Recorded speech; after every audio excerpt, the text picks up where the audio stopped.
Hello once again, all my fellow patriots and you filthy, disgusting leftist stalkers out there. Welcome back to my channel. My name is Angela Box. You're watching Angela's Soapbox, where I say what you are thinking. Wow.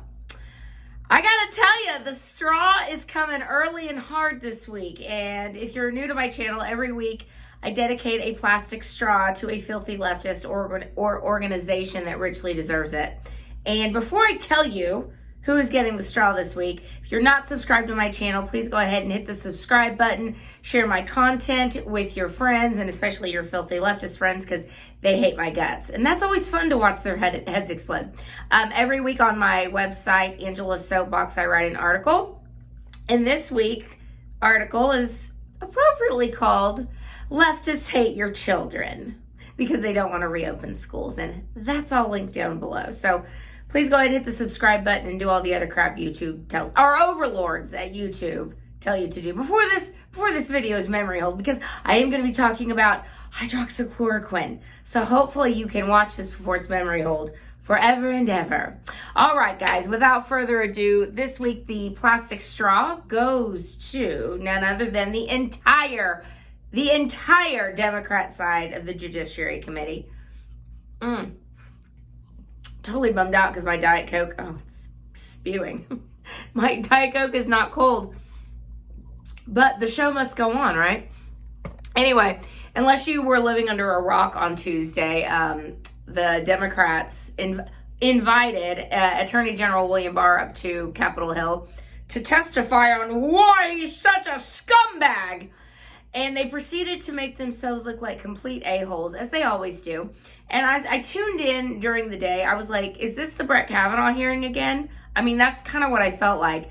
And I can't even get into the horror show that the Democrats put on, except suffice it to say, they did a lot of lecturing, a lot of shrieking, a lot of screaming, a lot of excusing, and a lot of pretending like there's nothing to see here in Portland, Seattle, and other left-wing Democrat cities that are burning right in front of our eyes. Nothing to see here. In fact, the Jerry Nadler, who I call the demon elf, and Zoe Lofgren, his hag witch pretend wife. By the way, side note, can you imagine the progeny of those two freaks?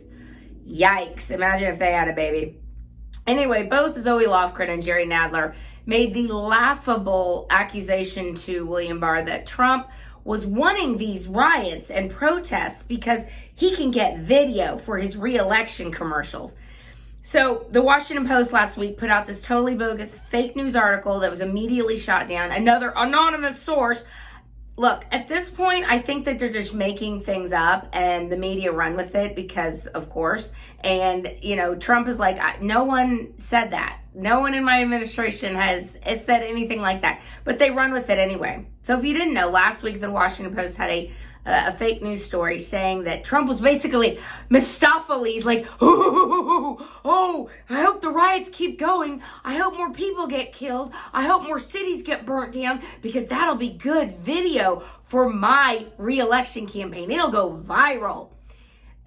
Look, the Democrats are lots of things, and evil is one of them. And I think that's kind of where we're at, America. We are dealing with evil people. They do not care if they lie. They do not care who or what they destroy. They're pretending like that every Democrat city is not completely in the toilet. They're just like, what do you mean? My hair's on fire? No, you're lying. You're a racist. What do you mean my hair's on fire? How dare you say that, you racist? You just want viral video. But look, Jim Jordan was great. He did the media's job for them and had a fantastic 3 to 4 minute montage of just exactly what's going on in Democrat cities. And the Democrats just stood there going, nothing to see here. Everything's fine. Oh, back to you, Bill Barr, you racist. You Trump lackey. I mean, it was just disgusting. We really are in 1984. There's no way to put a fine point on it. We are living in our own dystopian hell. Whether it's the mask BS, whether it's banning hydroxychloroquine, a drug that is sold over the counter everywhere in the world except America, whether it's denying what Democrats do to Black America, Brown America, and Democrat-run cities. I mean, we are full throws into dystopia. And I sure as hell hope people are paying attention. You know, about 4 years ago at this time, we all were like, oh my God.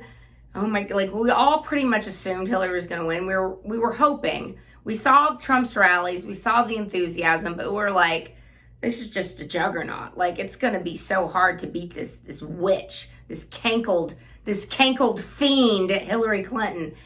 And yet it happened. So I have to believe that now even more people are in that silent majority and are just disgusted with what they've seen for the Democrats over the last 4 years. And the reason they've continued to tantrum the way they do, never forget, it's because they lost in 2016. That's it. They have no ability to move on. They are humorless. They have no sense of reason or logic. They realize that they have to cheat to win, so they're pushing for mail-in ballots. And I want to get to the hydroxychloroquine thing because it's really quite astonishing what happened on Monday. On the steps of Capitol Hill, I believe, or maybe it was the Supreme Court, I don't know.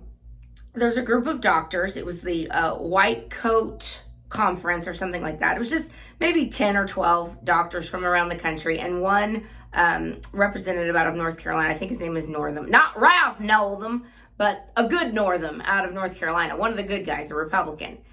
So, lo and behold, a hero has emerged, and her name is Stella Emmanuel. Stella Emmanuel has got the left, talk about the left's hair on fire. They have got their hair on fire more than I think anyone has since Trump. This woman, who is an African immigrant from Cameroon and was educated in Nigeria, works now in Houston. Go Stella. She's an ER doctor. She just tore the Band-Aid right off of the lie of what the media is doing about hydroxychloroquine. And she's saying, look, it works. No one needs to die. We don't need to wear masks. We don't need to lock down anything. We have a cure. This is a preventative and it's also a treatment. This is the magic bullet. And she was just adamant about it. And every doctor behind her was also adamant about, yeah, this works. Well, what did Twitter, Facebook, Google, YouTube, all the Democrats, all the media do? They immediately started pulling down anyone who had the audacity to share the video. They said, this is misinformation. It's the same kind of BS they do when anyone mentions Q, and then they put that big stupid Wikipedia thing. QAnon is a far-right conspiracy theory, you dumb little sheep. You can't think for yourself.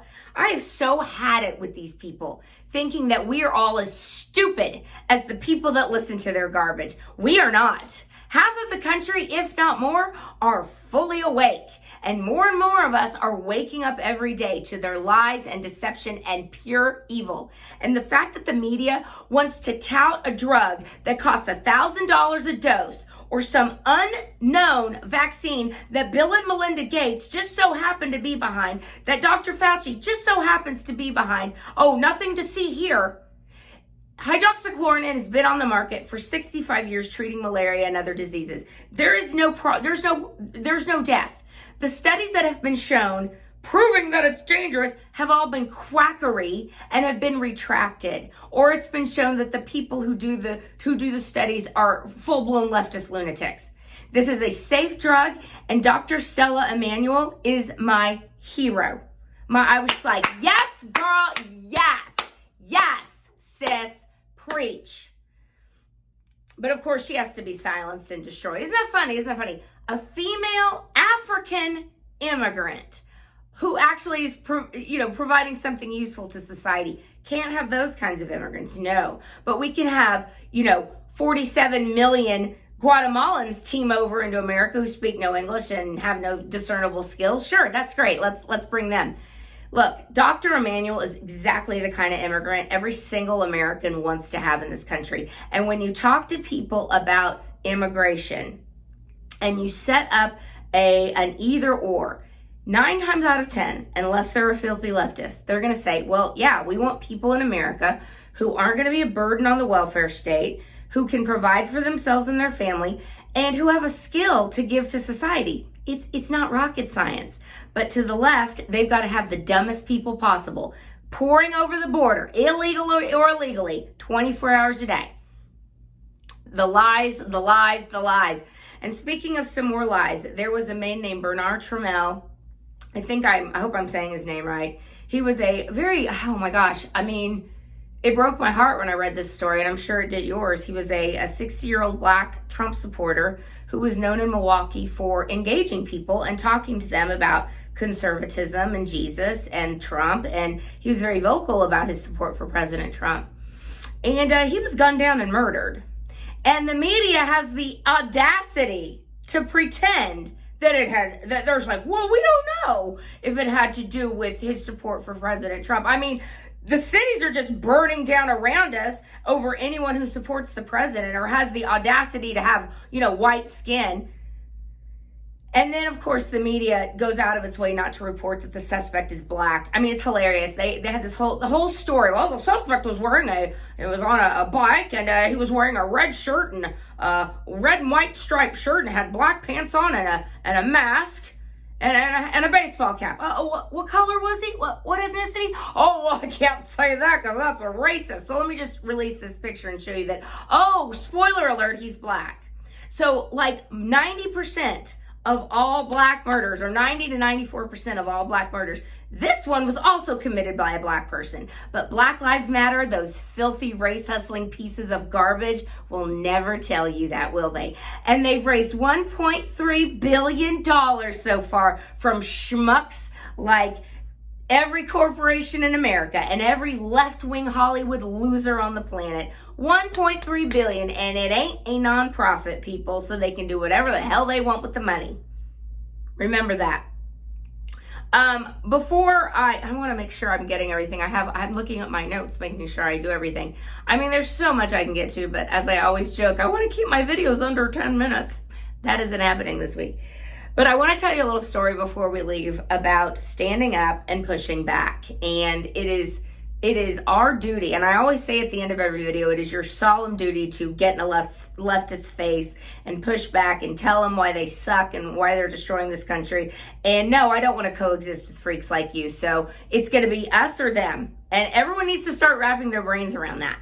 It's us or them. And right now, them are a lot more vocal. So if us don't start getting rowdy and loud and get in their faces like they get in ours, it's over, people. So today I had to go to HEB, and I had my stupid, filthy, toxic diaper in my purse. And I walk in and I see the hall monitor there, and she's, I'm not blaming her. She's 20 years old, making $10 an hour, whatever. She's like, hi, do you have a mask? And I looked at her and I said, yeah, I sure do. But the New England Journal of Medicine says it's ineffective, so I'm not wearing it. Bye. And I kept on walking. And guess what happened? Oh, that's right, nothing. I got a couple dirty looks, but nothing happened.